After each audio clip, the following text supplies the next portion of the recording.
बिस्मिल्लाहिर्रहमानिर्रहीम। स्टार्ट करते हैं कैटसन के चैप्टर 48 की पार्ट 1 की वीडियो को। इस चैप्टर में हम लोग एंटी फंगल एजेंट्स को स्टडी करेंगे एग्जामिनेशन पॉइंट ऑफ व्यू से। जैसे चैप्टर 47 में एंटी माइक्रोबैक्टीरियल्स में मैंने बताया था आपको कि ड्रग्स की टॉक्सिसिटीज खास तौर पे ज़्यादा इंपॉर्टेंट थी, ठीक है। तो एंटी फंगल एजेंट्स के खास तौर पे जो मैकेनिज्म्स ऑफ एक्शंस हैं वो ज़्यादा इंपॉर्टेंट है एग्जामिनेशन पॉइंट ऑफ व्यू से। तो पार्ट 1 की वीडियो में जितने भी एंटी फंगल एजेंट्स के ड्रग्स हैं उसके हम लोग mechanism of action briefly discuss जरूर करेंगे इंशाल्लाह। सही होगी बात। तो पहले हम लोग इंट्रोडक्टरी पैराग्राफ देख लेते हैं। शुरू में ये बात कर रहे हैं कि फंगल इन्फेक्शंस को ट्रीट करना काफ़ी मुश्किल होता है, खास तौर पे इम्यूनो कॉम्प्रोमाइज और न्यूट्रोपेनिक पेशेंट्स में। अब जाहिर बात है चूंकि फंजाई हैं, इनके स्ट्रक्चर के अंदर डिफरेंट चीज़ें हैं, इनके केमिकल्स, इनकी सेल वॉल डिफरेंट हैं। तो जो सादे एंटी माइक्रोबियल एजेंट्स हमने पढ़े थे, यानी एंटीबायोटिक्स वगैरह हम पहले स्टडी कर चुके हैं, वो इनके खिलाफ उस तरह से इफेक्टिव नहीं होंगे। इनके लिए कोई फ़र्क ड्रग ग्रुप्स होने चाहिए। सही की बात। अच्छा, अगर हम फंगल इन्फेक्शंस को देखें तो हम उनको ब्रॉडली दो कैटेगरीज में क्लासीफाई कर सकते हैं।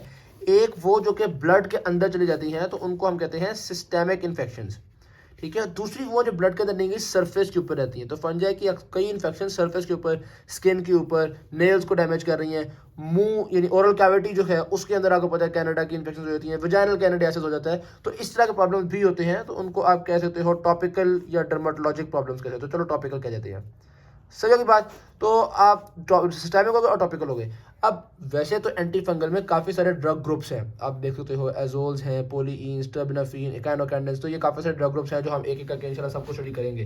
लेकिन मिनी कैटसन ने थोड़ा सा क्लासीफाई किया हुआ है ऑन द बेसिस ऑफ कि सिस्टेमिक को कौन ट्रीट कर रहा है और टॉपिकल को कौन। तो सिस्टेमिक को ट्रीट करने वाले तीन ग्रुप्स का नाम उसने बताया है, एम्फोटेरेसिन बी, एजोल्स, इकानोकैंडेंस। याद कैसे रहेगा आपको, तो आप एक बात गौर करो, ये सारे ग्रुप्स जो हैं ये वोवल से स्टार्ट हो रहे हैं। तो ए से एम्फोटेरेसिन बी, इसी तरह से ए से एजोल्स, फिर ई से इकानोकैंडेंस। तो ये सारे वोवल्स हैं। फिर एस टॉपिकल के जब हम देखते हैं तो उसमें ग्रिसोफल्विन है जो कि जी से स्टार्ट हो रहा है, इसी तरह टर्बिनाफिन है जो कि टी से स्टार्ट हो रहा है। तो वो थोड़े से फर्क तरह के होते हैं। सही है की बात। तो ये आपको याद आ जाएगा, जो भी एंटी फंगल्स वोवल से स्टार्ट हो रहे होते हैं वो आपके पास सिस्टेमिक इन्फेक्शंस को ट्रीट करने में काम आती हैं। यहाँ तो बात समझ में आ गई।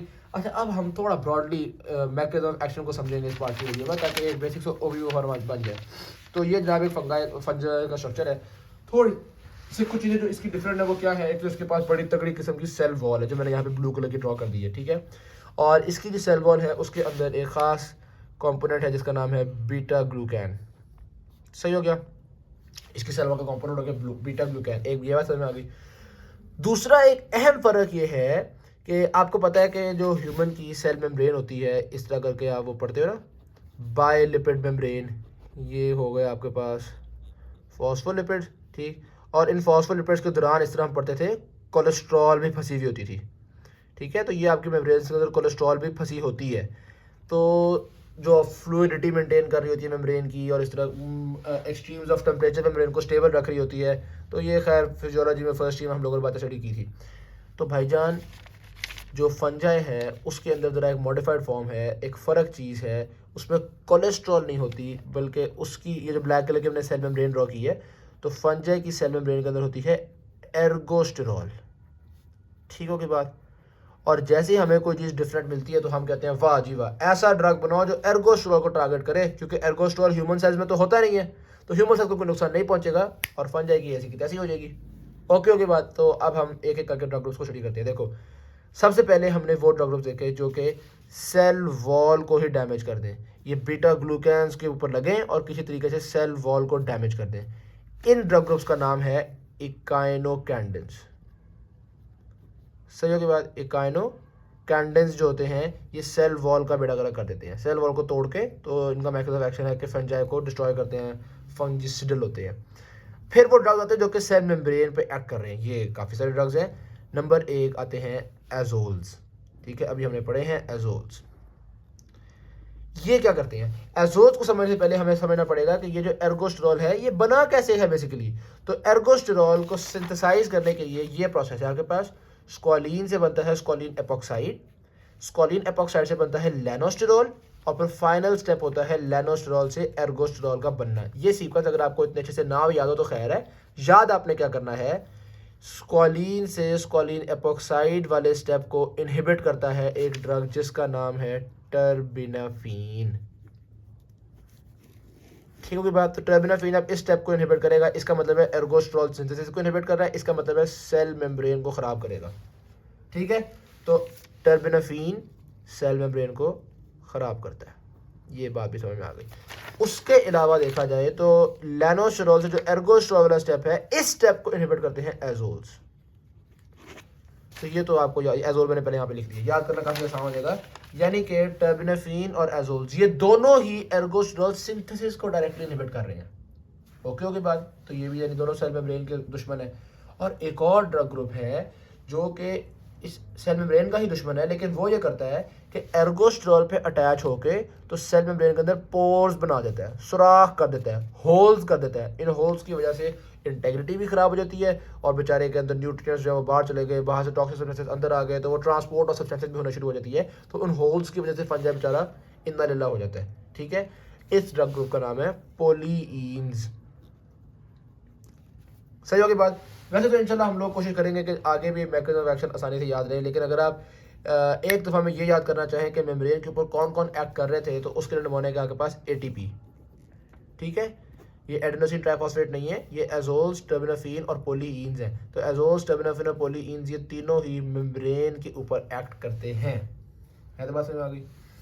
अच्छा, फिर कुछ ड्रग्स ऐसे होते हैं जो कि माइक्रोट्यूब्यूल के ऊपर एक्ट कर रहे हैं। माइक्रोट्यूब्यूल आपको पता है सेल के अंदर इंट्रासेलुलर ट्रांसपोर्ट्स में हेल्प कर रही होती है। तो कह लो जैसे आपने एक सब्सटेंस को यहाँ से वहाँ भेजना ना, तो माइक्रोट्यूब्यूल ग्रीस की तरह काम करेगी। इसी तरह माइटोसिस के अंदर भी क्रोमोसोम्स को ऐसे लुब्रिकेट करके तो ग्रीस की तरह काम करती है। ये मैं ग्रीस इसलिए कह रहा हूँ क्योंकि माइक्रोट्यूब्यूल्स पर जो ड्रग एक्ट करता है उसका नाम ग्रीसोफल्विन है। ठीक है, बात सिर्फ आपको याद करवाने के लिए ग्रीसोफल्विन। डन हो गया। और फिर कुछ ड्रग ऐसे भी हैं जो कि डीएनए के ऊपर एक्ट करते हैं। डीएनए के अंदर क्या कुछ होता है, एडेनिन, थायामीन, साइटोसिन, ऐसी चीजें होती है ना। और ड्रग ग्रुप का नाम भी आपके पास क्या है जी, ये लिखा हुआ है फ्लूसाइटोसिन। तो ये तो आपको याद हो जाएगा कि डीएनए पे एक्ट करने वाले ड्रग का नाम है फ्लूसाइटोसिन। सही होगी बात। तो इसमें आई होप सो कि इतनी चीज़ें मुश्किल नहीं थी हमारे लिए। ये एक बेसिक सा ओवरव्यू हो गया कि कौन कौन से ड्रग्स किस किस तरीके से काम करते हैं। हमने इसमें पहले कौन से ड्रग्स को स्टडी करना है, जो कि सिस्टेमिक फंगल इन्फेक्शंस में के लिए हैं। सिस्टेमिक फंगल इन्फेक्शंस के लिए कौन कौन से ड्रग्स हैं, वोवल्स वाले, यानी कि एजोल्स, इकाइनोकैंडिन्स और एम्फोटेरेसिन बी। आप कहेंगे कि यार ये सारे ड्रग्स जो बताए इसमें एम्फोटेरेसिन बी के तो मैंने आपको साइड इफेक्ट्स बताए ही नहीं। तो बेसिकली एम्फोटेरेसिन बी भी एक पोलीईन ही होता है। पोलीईन में आपके पास दो अहम ड्रग्स हैं, एक का नाम है एम्फोटेरेसिन बी और दूसरे का नाम है निस्टैटिन। लेकिन ये जो एम्फोटेरेसिन बी है ये सिस्टेमिक इन्फेक्शन में इस्तेमाल होता है, और जो निस्टैटिन है इसकी टॉक्सिसिटीज़ की वजह से इसको हम लोग टॉपिकली ही यूज़ कर रहे होते हैं, यानी कि कुली वगैरह करने के लिए और इस तरह की चीज़ों में निस्टैटिन इस्तेमाल होता है। तो निस्टैटिन को हम इस पार्ट की वीडियो में स्टडी नहीं करेंगे। अभी हम शुरू करते हैं एम्फोटेरेसिन बी से, जो कि एक पोलीईन है। ओके होगी बात। और भाईजान अगर देखा जाए तो स्पेक्ट्रम के हिसाब से या वैसे एग्जामिनेशन पॉइंट ऑफ व्यू से एम्फोटेरेसिन बी शायद सबसे ज़्यादा इंपॉर्टेंट है। ठीक है, अक्सर फंजाई को मारने में एम्फोटेरेसिन बी ही रोल प्ले कर रहा होता है। It is one of the most effective anti fungals. आपको यह अगर इतना इफेक्टिव है तो फिर यही क्यों नहीं दे देते यार। असल में ना इसकी टॉक्सिसिटीज़ काफ़ी ज़्यादा होती हैं, तो उसकी वजह से थोड़ा खतरनाक का बायस होता है। तो जी स्टार्ट करते हैं। हमने सारे मैकेनिज्म ऑफ एक्शन देख लिए, अब स्टार्ट करते हैं हम लोग एम्फोटेरेसिन बी को। तो जनाबे वाले को कह रहे हैं amphotericin B continues to be an important drug for treatment of systemic fungal infections. मैंने आपको पहले बताया है इंपॉर्टेंट ड्रग है। अलबत्ता जिन इन्फेक्शन में एम्फोटेरेसिन बी को इस्तेमाल कर रहे थे, अब उनके लिए कुछ एजोल्स और कुछ इकाइनोकैंडिन्स भी हमने इस्तेमाल करना शुरू कर दिए हैं। तो ये चूँकि इनकी टॉक्सिसिटी कम होती है तो हम कहते चलो यार ये बेहतर ड्रग्स हैं। सही हो गया। आज जो क्लासिफिकेशन ऑफ फार्माकोकाइनेटिक्स की तरफ, क्लासिफिकेशन तो मैंने आपको बता दिया कि पोलीईन्स ही आपके पास ग्रुप है, उसमें एम्फोटेरेसिन बी भी होता है, उसमें निस्टैटिन भी होता है। तो यानी कि आपको निस्टैटिन का मैकेनिज्म अलग से याद करने की जरूरत नहीं है। ये जो पोलीईन्स का मैकेनिज्म है वही एम्फोटेरेसिन बी का मैकेनिज्म है, वही निस्टैटिन का मैकेनिज्म है। और वो क्या है, एर्गोस्टेरोल पे लग के तो पोर्स फॉर्म कर दिए थे इसने। सही की बात। तो पोलीईन एंटीबायोटिक है, रिलेटेड टू निस्टैटिन उन्होंने लिखा हुआ है। फार्माकोकाइनेटिक्स की बड़ी इंटरेस्टिंग है भाईजान। जीआईटी से तो ज़्यादा अच्छे से अब्जॉर्ब हो नहीं रहा, तो हम लोग इसको इंट्रावेनसली देते हैं। ठीक होगी बात। इसी आगे बता रहे हैं कि किस फॉर्म में देते हैं, कोलॉइड सस्पेंशन में या लिपिड कॉम्प्लेक्स में या लाइपोसोमल फॉर्मुलेशन में। अब ये इंटरेस्टिंग बातें हैं। देखो बात क्या है, इतने अच्छे से एब्जॉर्ब नहीं हो रहा, तो क्या हम कभी भी ओरल एम्फोटेरेसिन भी नहीं देते? हाँ, अमूमन नहीं देते। सिर्फ तब देंगे अगर हम जीआईटी के अंदर किसी फंजाई को मारना चाहते हैं, क्योंकि जीआईटी से इसने एब्जॉर्ब तो होना कोई नहीं। तो अगर जीआईटी के अंदर मारना चाह रहे हैं सिर्फ तब हम ओरल एम्फोटेरेसिन भी देते हैं, लेकिन दैट इज़ वेरी रेयर, आमतौर पे मतलब दिया नहीं जाता। तो आमतौर पे हम लोग उसको सीधा ब्लड के अंदर दे देते हैं जो कि आईवी है। अच्छा, अब ब्लड के अंदर किस फॉर्म में देते हैं? पानी के साथ एक इसका सोल्यूशन सा बना दिया हमने, और वो क्योंकि पानी के अंदर पूरी तरह से ये सॉल्युबल नहीं होगा, तो ये आपके पास कोलॉइड सस्पेंशन सी बन जाएगी। ठीक हो गया। हमने देखा यार ये सस्पेंशन के ना काफ़ी ज़्यादा साइड इफेक्ट्स आ रहे हैं।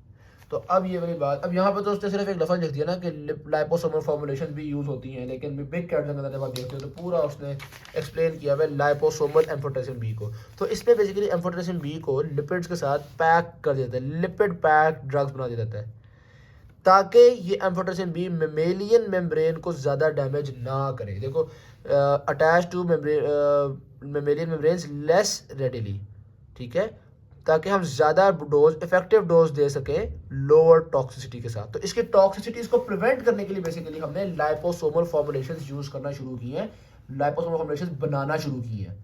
ठीक है, वो क्या करती हैं, अपने अपने लिपिड्स के साथ ही इसको जोड़ कर रख लेती हैं और थोड़ी थोड़ी डोज में जहाँ पे फंजा आता है वहाँ पे देती रहती हैं, ताकि ह्यूमन सेल्स कम से कम डैमेज हों।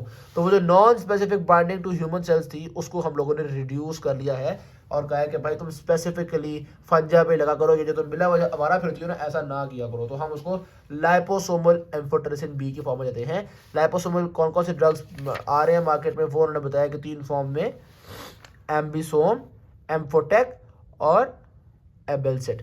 लेकिन ये बातें याद करना ज़रूरी नहीं है, ऐसे मैंने आपको बता दी है। ऐसे आप चलो डिप्रेशन मार रहा हूँ किसी को तो ये 2-3 नाम याद कर लेना, लेकिन बस ये एक्स्ट्रा बताने का ज़रूरत मतलब मकसद ये था कि यहाँ पे होता है आमतौर पर ना एक लफ्ज़ ही है सिर्फ, तो बंदा उसको इग्नोर कर जाता है। लेकिन बता रहा हूँ कि ये एम्फोटेरेसिन बी लाइपोसोमल फॉर्मुलेशन जो है ये ज़रूरी बात है, आपको पता होनी चाहिए। अच्छा, अब इसकी फार्माकोकाइनेटिक्स की बात हो ही रही है तो मैं थोड़ा सा आपको और बताना चाहूँगा। ऑल्दो वो उन्होंने क्लिनिकल यूज़ में बात डिस्कस की है, लेकिन मैं आपको यहीं पे बताना चाहूँगा कि एम्फोटेरेसिन बी को हम लोग इंट्राथीकली भी देते हैं। ख़ास तौर पे जब फंगल मेनिंजाइटिस हुआ होता है तो इंट्राथीकली एम्फोटेरेसिन बी दी जाती है, फिर दूसरी फॉर्म में नहीं देनी, इंट्राथीकल ही देनी है। और फंगल मेनिंजाइटिस में वैसे ड्रग ऑफ चॉइस भी एम्फोटेरेसिन बी ही होता है। सही होगी बात, तो ये बड़ा तगड़ा ड्रग है। अच्छा, अब आप आ जाओ इसकी डिस्ट्रीब्यूशन की तरफ। तो वो मैंने अभी तक तो एब्जॉर्प्शन वगैरह बातें की है ना, कि ओरली देते हैं कि नहीं देते, आईवी देते हैं, इंट्राथीकली देते हैं, कोलॉइडल सस्पेंशन में देते हैं, या फिर हम लिपिड कॉम्प्लेक्स, या फिर लाइपोसोमल फॉर्मुलेशन। ये बातें यार ये तीनों पॉइंट्स याद होने चाहिए आपको, ठीक है, इसमें देते हैं। अच्छा, अब वो कह रहे हैं कि सीएनएस में नहीं जाता, बाकी वैसे अच्छा डिस्ट्रीब्यूटर है, चूँकि सीएनएस में नहीं जाता इसीलिए हम लोग मेनिंजाइटिस में इंट्राथीकली दे रहे हैं। हिकमत होती है हर बात के पीछे, सही है। एलिमिनेट मेनली हो रहा है हेपेटिक मेटाबॉलिज्म के थ्रू, अप्रॉक्सीमेटली 2 वीक्स में बताया उन्होंने। बहुत थोड़ी होती है जो कि यूरिन के थ्रू निकल रही होती है, तो इसलिए कोई रीनल डिस्फंक्शन में ज़रूरी नहीं है कि आप बहुत ज़्यादा इसको मॉडिफाई करो। अच्छा, अलबत्ता एक मजे की बात यह है कि एम्फोटेरेसिन बी इज़ नॉन डायलाइजेबल। ज़ाहिर बात है, इतना गुच्चम गुच्चो हो जाती है बेसिकली ये ना प्लाज्मा प्रोटीन्स के साथ, बल्कि बिग कैट्स में लिखा हुआ था, आई थिंक मैंने वहीं पर पढ़ा हुआ है, 90% of it is bound to plasma proteins. तो जब इतना ज़्यादा ड्रग प्लाज्मा प्रोटीन के साथ बाइंड हुआ है तो जाहिर बात है आप उसको डायलाइज करके कैसे निकालोगे। ओके हो गया। आ जाओ जी मैकेनिज्म ऑफ एक्शन की तरफ। तो पॉलीईन्स ऐसे मॉलिक्यूल्स हैं जिनके पास दोनों कैरेक्टरिस्टिक है, हाइड्रोफिलिक भी है और लिपोफिलिक भी है। जाहिर है लिपोफिलिक है तो ही तो आपके एर्गोस्ट्रॉल से लगा था, ये एर्गोस्ट्रॉल कोलेस्ट्रॉल हैं तो लिपिड नेचर की चीज़ें ना, भाई तो आपको पता ही होगा, ठीक है।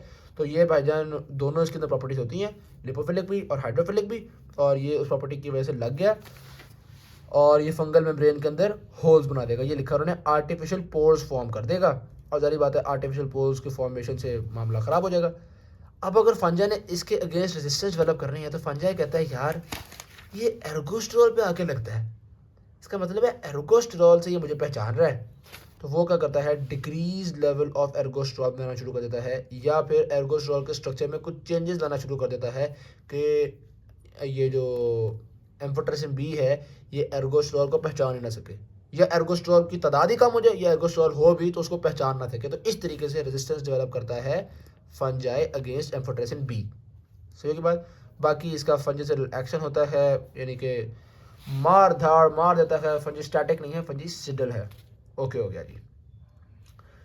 नेक्स्ट आते हैं क्लिनिकल यूजेस, टॉक्सिसिटी, वो इंशाल्लाह हम पार्ट 2 की वीडियो में पढ़ेंगे, और साथ में फिर हम लोग एक और ड्रग भी शेड्यूल करेंगे जिसका नाम है फ्लूसाइटोसिन, जो कि एम्फोटेरेसिन बी की रेजिस्टेंस को अवॉइड करने के लिए हम लोग अक्सर एम्फोटेरेसिन बी के साथ मिला कर देते हैं, अकेला फ्लूसाइटोसिन ऐसा नहीं दिया जाता यूजुअली।